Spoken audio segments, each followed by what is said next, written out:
So received my citrus tree today, and we'll be planting this in a pot. Let me quickly go over some of the highlights of what you'll need to do. Number one, you'll soak the roots for 2 to 6 hours if it was bare root. If it's sitting in a pot like mine came in, I won't be doing any of the soaking, but I'll be watering the plant well before I do any repotting. And then number two, typically you're supposed to use a 16 to 20 inch pot with at least 4 holes, which is this large container that I have here. But because I want to keep this dwarf Meyer lemon tree under 6 feet tall, I'm shooting for kind of more in the 4 to 5 foot range. What I'm going to do is I'm going to use a air pot, which is a specific pot which will help me keep it from root balling and circling, along with keeping the size down through air pruning. And so that's step number two, using a 16 to 20 inch minimum pot with 4 holes, or using an air pot equivalent. Number three, you're going to need to go ahead and prep your soil.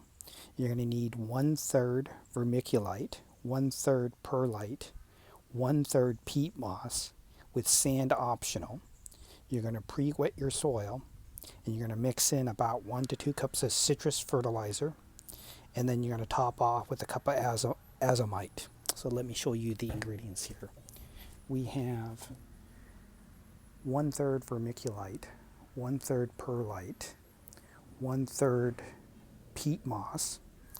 Then you're going to go ahead and you're going to sprinkle in about 1 to 2 cups of Citratone, or citrus fertilizer.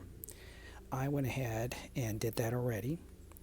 And then I'm going to use a little bit of sand in my mix. I went ahead and bought the premium sand, which is desert sand, which has been sterilized, so that way there's no bugs or anything in it.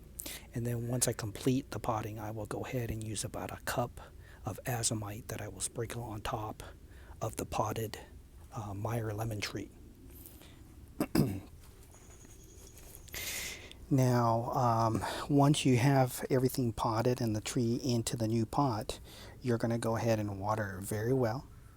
And since it's a very, very hot, sunny day today here, I'm going to go ahead and pick kind of a shady location in my garden and keep it there for the next couple days until it gets acclimated. And then I'll give it full sun a few days from now. And then the watering schedule on this, on step number 4, is basically with a new potted citrus tree, you're going to water every 1 to 2 days until you see new growth. And then after that, when the first 2 to 3 inches of the soil is dry, then you will do a watering. And so those are the main key steps in potting a citrus tree. Now, let me kind of go down through some of the key highlights a little bit more in detail.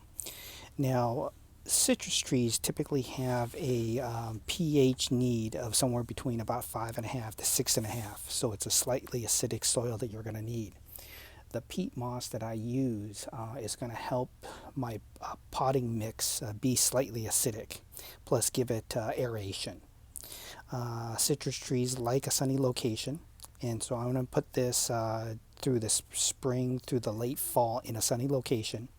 And then because I'm in zone 8B, which is slightly too cold to have outside in the wintertime, I'm going to bring it inside during the winter.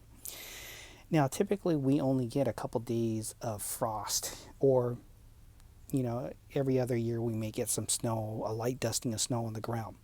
But although statistics show that it may not kill the tree, it can actually damage the roots and damage the tree overall and put it through shock. So that's why, although your plant may not die, it's a good idea if you're in a zone that is not zone 9 or higher, and you're in zone 8B like where I am in, or lower, it's probably more advantageous for you to keep this plant inside during the winter. Also, when you keep your plant indoors and you water it from time to time, when the first 2 to 3 inches of the soil are dry, try to use room temperature water, because if you take really hot water, or you take ice cold water, it's going to shock the plant. And then this is something that most people don't realize. And so what I typically do is I have an empty gallon milk container. I have a couple of them, and I fill it up with water. And it's going to be cold when I first fill it up, but I usually have that for the next watering cycle. And so that way it kind of warms up through my, whatever temperature my room is. And that way when I do water, it's not going to be ice cold or warm. Now, typically with this type of tree, which is a Meyer lemon tree, a dwarf Meyer lemon tree is going to be about 4 to 6 feet tall, and a traditional size is going to be 6 to 10 feet tall. So whether you plant it in the ground or you use pots like I'm going to do, think about exactly how big of a tree you want to have. For me, because I'm going to have to keep this indoors during the winter, I chose to stay away from this larger pot. The minimum size pot for a lemon tree is going to be 16 to 20 inches at a minimum. And I just don't want to manage with trying to bring in and take out a tree that's 6 feet or taller on a regular basis. This pot actually is fairly heavy already with no potting soil or no dirt in it. And so I've decided that to go with the AirPot 3-gallon container, which will keep my Meyer lemon tree at about 4 to 5 feet tall, which is very manageable since it's going to be going inside and outside throughout the year. Also, you're going to need to prune this plant from time to time.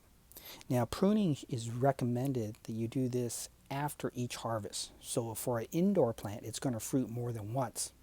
And so every time it fruits and it's completed fruiting, I'm going to go ahead and snip it back and keep it a manageable size, which also helps promote the next growth cycle. And so that's why always a good idea to prune after the harvest. I'm also going to go ahead and prune away dead, broken branches, crisscrossing branches, and branches that are kind of going crazy on its own. I'm also going to go ahead and cut off any low-level branches down here. There's a couple you can see that are growing down here. We do not want to have any branches within the first couple feet of the length of this tree. Keep the aeration available. Keep all the bugs and other leaves out of the area.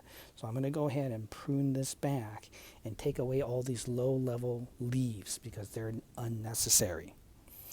Then, after doing that, I'm going to go ahead and take care of a couple other things, such as spraying with neem oil. And I'm also going to use a copper fungicide.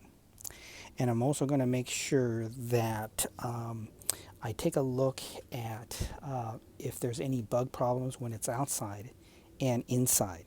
And so just like a typical fruit tree, whether it's an apple, orange, Satsuma orange tree, a pear tree, I'm going to get on a regular cycling of spraying. So because this tree isn't going to be outside on a dormant site and dormancy period in the winter time, and it's going to be fruiting a couple times throughout the year, I'll skip the horticulture oil and dormant oil, but I will go ahead and use neem oil and copper fungicide spray as my regular spraying throughout the year. I'm also going to go ahead and I'm going to do a company plant that's either going to be sitting next to the pot or inside the pot. I'll have a smaller pot. What I'll do is I'll plant a rosemary plant close by because rosemary plants help distract and keep indoor bugs from hovering around the lemon tree. And so that's something that I've always done with my citrus trees that are indoors. And so those are all the kind of things you need to take care of. Hopefully things go well for you, and I will see you again. Thanks.